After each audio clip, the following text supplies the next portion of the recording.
물론 화장실을 청결하게 관리하는 것도 중요하겠지만 더 중요한 건 사람들이 가장 많이 머무는 역사겠죠. 하지만 아쉽게도 역사를 깨끗하게 유지하기 위해 어떤 일이 일어나는지 일반 시민들은 볼 수 없습니다. 역사 대청소는 지하철 운행에 방해가 되지 않도록 승객들이 없는 심야에만 이루어지기 때문입니다. 승강장 길이만 200m가 넘는 대형 역사를 샅샅이 청소하는 작업은 쉬운 일이 아닙니다. 특히 한정된 시간 안에 작업을 마쳐야 하기 때문에 고도의 집중력과 팀워크가 요구됩니다. 뭐 따끈따끈한 피자가 있으니까 빨리 가서 치워야 되겠다고 그런 표현을 많이 하는데, 그런 게 이제 술 먹고 토사해 놓은 거라 냄새가 굉장히 지독하거든요. 그런 점이 조금 애로점이 많습니다. 그런 거 치울 때가. 객차 내부를 청소하는 장면 역시 일반인은 볼 수 없습니다. 열차가 차량 기지로 들어온 후 청소가 이루어지기 때문이죠. 내부 청소는 집안 청소와 크게 다르지 않습니다. 천정과 창문 구석구석 쌓인 먼지와 때를 벗겨내죠.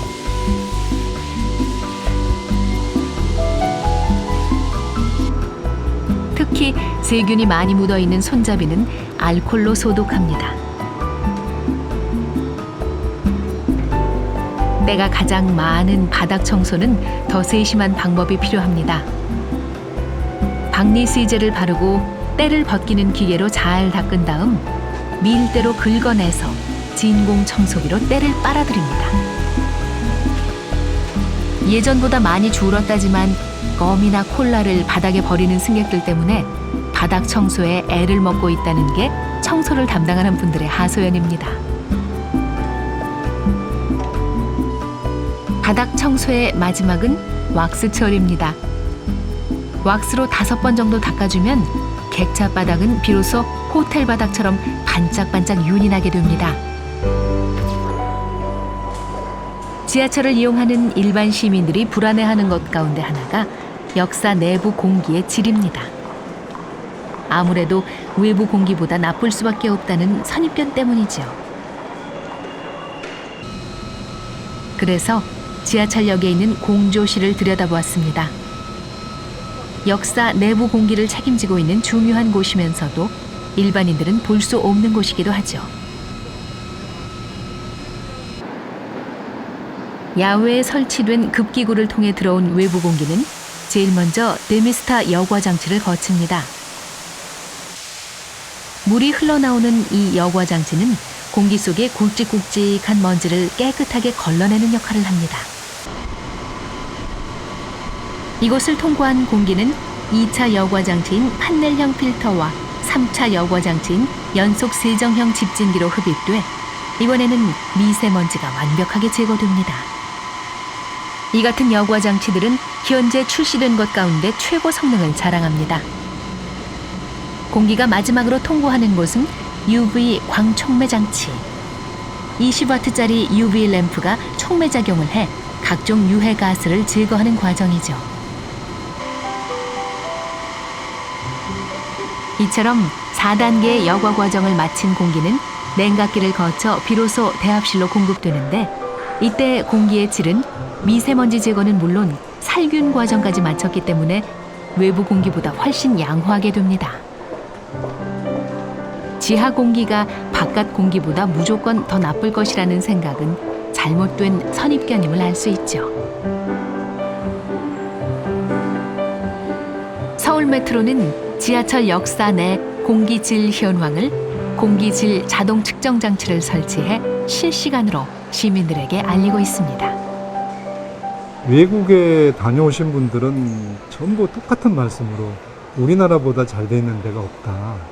프랑스에 저도 가봤습니다만 어디에도 우리나라만큼 깨끗하고 넓고 아주 이런 여과장치라든가 냉방이나 이렇게 하는 나라들이 없습니다. 그래서 저희는 나름대로 아주 진짜 잘하고 있다고 생각을 하고 있습니다.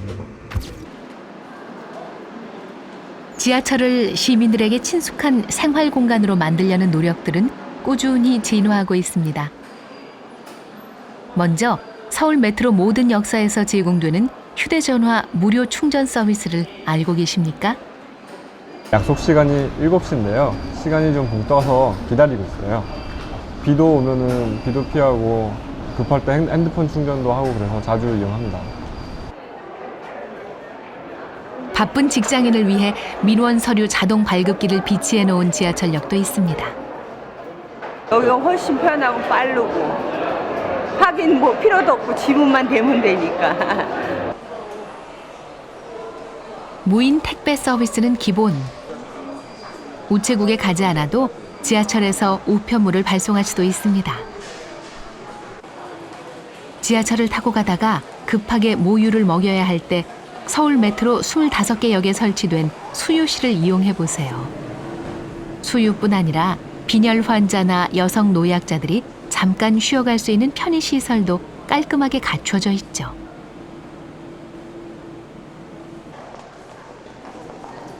지하철역에서 의료 상담을 받아보는 건 어떨까요? 물론 무료로 말입니다.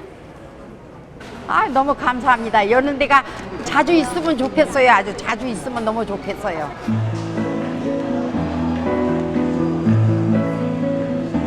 이 역은 주 고객인 노인들을 위한 이발 봉사를 실시하고 있습니다.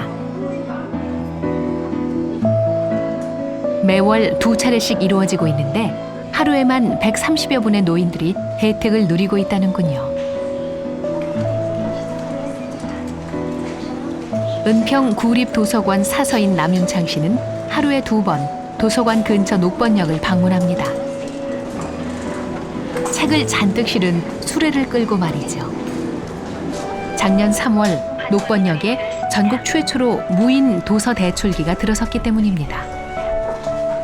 평소 도서관을 방문하기 어려운 시민들이 인터넷으로 읽고 싶은 책을 신청하면 이렇게 약속된 칸에 책을 넣어줍니다.